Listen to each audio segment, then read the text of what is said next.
we not go far. Yeah, we go to the hotel first.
The dog is not afraid. Hello everybody and welcome aboard. The captain and myself, the guide, we wish you a pleasant cruise along the Saône. Commençons notre visite en 43 avant Jésus-Christ, lorsque l'un des lieutenants de César crée la nouvelle ville de Lugdunum, que nous appellerons plus tard la ville de Lyon, au sommet de la colline de Fourvière que vous voyez sur votre gauche.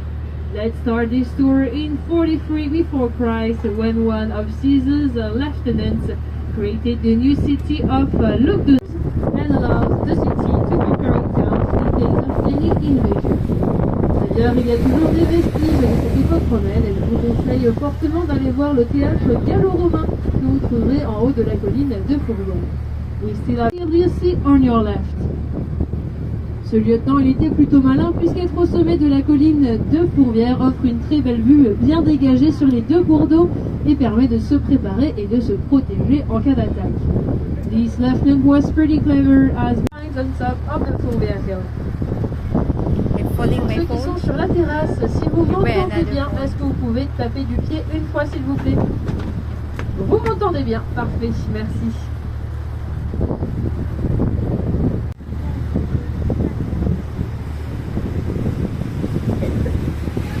Face à nous, il y a une autre colline, c'est celle de la Croix-Rousse. Son histoire est étroitement liée à celle des tisseurs de soie lyonnais que l'on appelle les canuts. In front of us we have another hill, it's the Croix-Rousse hill. Its history is deeply linked with the silk weavers of the city called the canuts. Les tisseurs de soie, les canuts, décident de s'installer au 19e siècle sur la Croix-Rousse face à nous pour plusieurs raisons. Déjà avant, leurs ateliers étaient situés sur les rives de la Saône et étaient souvent endommagés par des crues qu'on trouvait régulièrement ici à Lyon.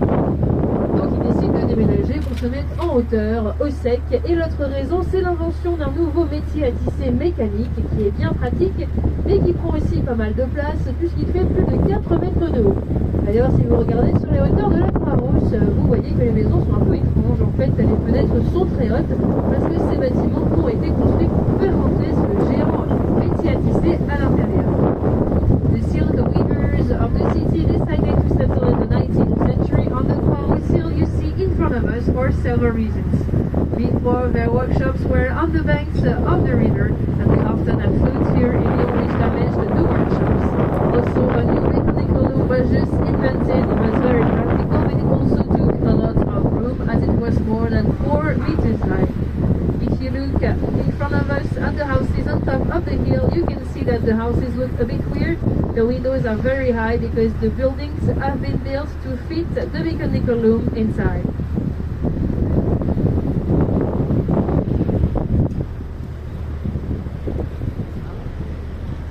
Huh? You understand it?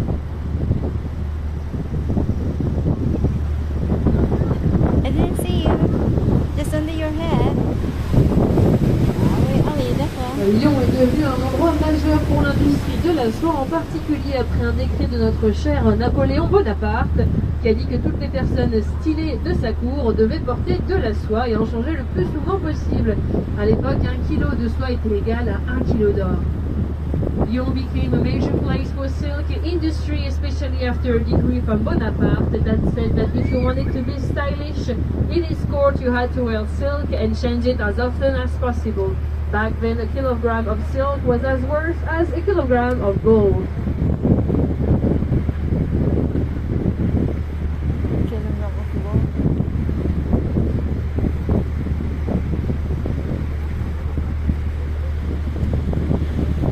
Sur votre gauche et tout autour de nous, vous pouvez voir de nombreuses façades colorées. On se croirait un peu en Italie. C'est normal, en fait, il y avait beaucoup d'échanges commerciaux entre la ville de Lyon et l'Italie pendant la Renaissance. Tout cela a attiré de nombreux marchands italiens ici à Lyon qui se sont installés et qui ont laissé leur influence dans la ville. For your left and all around us, you can see many colored facades. It recalls a little bit Italy. It's normal. During the Renaissance, we had a lot of commercial exchanges between the city of Lyon and Italy. And this attracted many Italian merchants who settled here in the city and left their influence.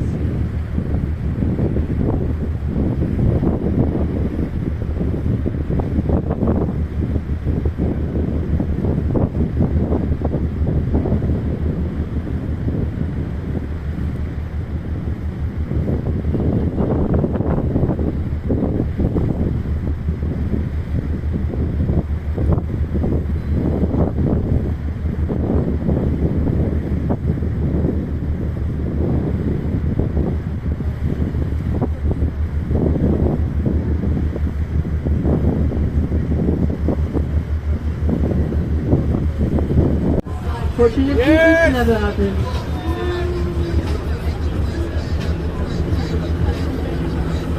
Et depuis 98, le de Lyon, like Saint-Exupéry and his Little Prince, we have Guignol, the Puppet, the Lumière Brothers, inventors of the cinema, and much more.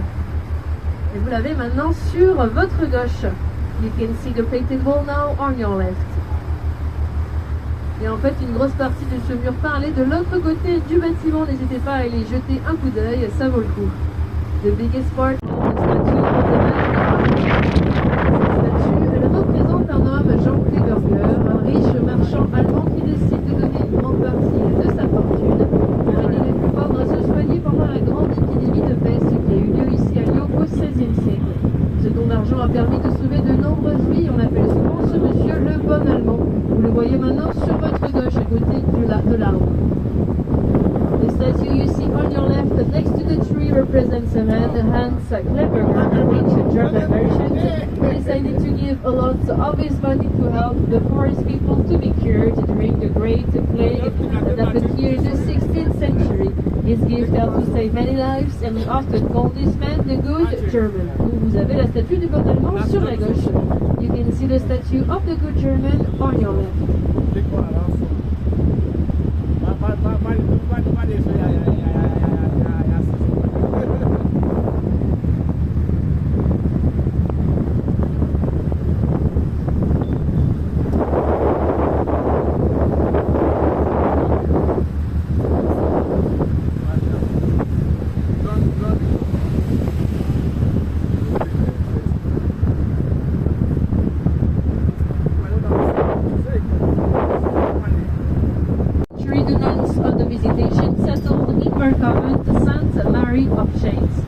Pourquoi le nom de Sainte-Marie des Chênes? À l'époque, des chênes étaient tendus entre les deux rives de la Saône pour empêcher les marchandises de rentrer frauduleusement dans la ville.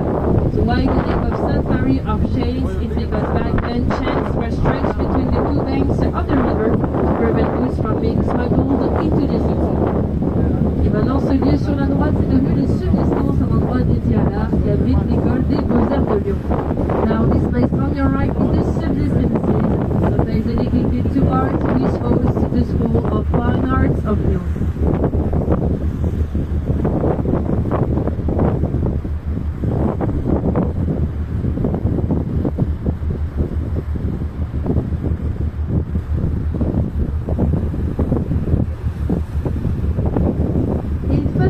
Sur la gauche, vous avez un bâtiment orange avec une rangée d'arcades au niveau de l'entrée. Et on commence commence à voir l'autre clocher est fait en briques. Celui-là, la couleur est différente et date du 15e. And now you can see the other steeple. It's made of bricks and it's from the 15th century when the church was built.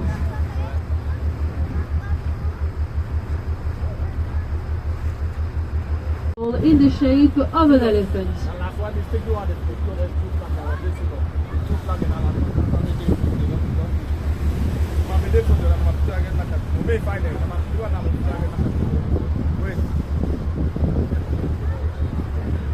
En homme et la Saône en femme.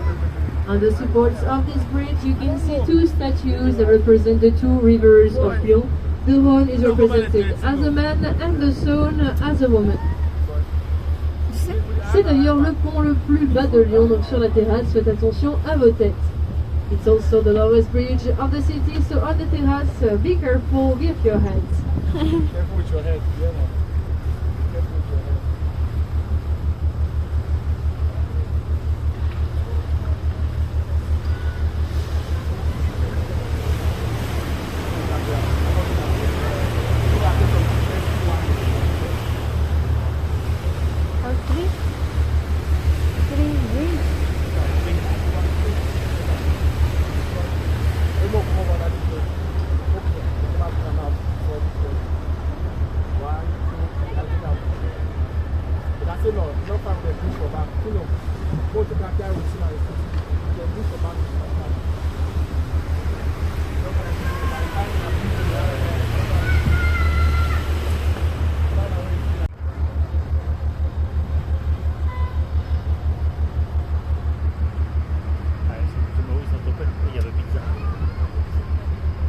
There's a big Zara. We can go today. Today?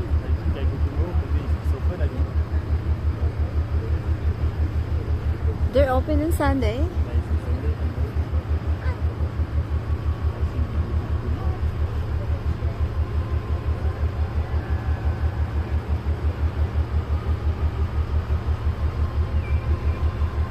Look, the bridge Et is very sur nice. l'avant-gauche du bateau, je vous avais dit que ça allait devenir bizarre. Vous avez le cube orange, il a été construit par l'équipe de Jacob et McFarlane.